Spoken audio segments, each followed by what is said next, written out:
Hello everyone and welcome to this training series brought to you by 3D Buzz. My name is Steve Curtis and I'll be your instructor today. Today we will be creating 2D artwork for games for non-artists.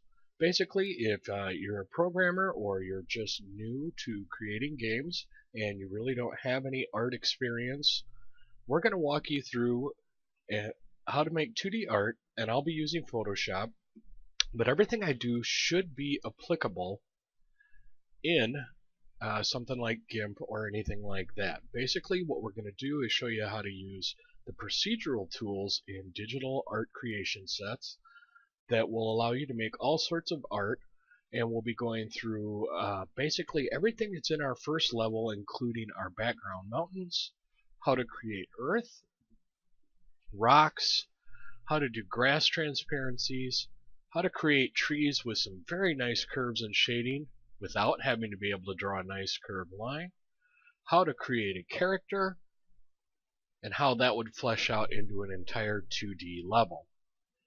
I hope you really enjoyed this series, and if you have any questions, by all means stop by the forums on 3D Buzz, register, and ask away, and we'll do everything we can to help you out. Take care, I'll see you in the next video.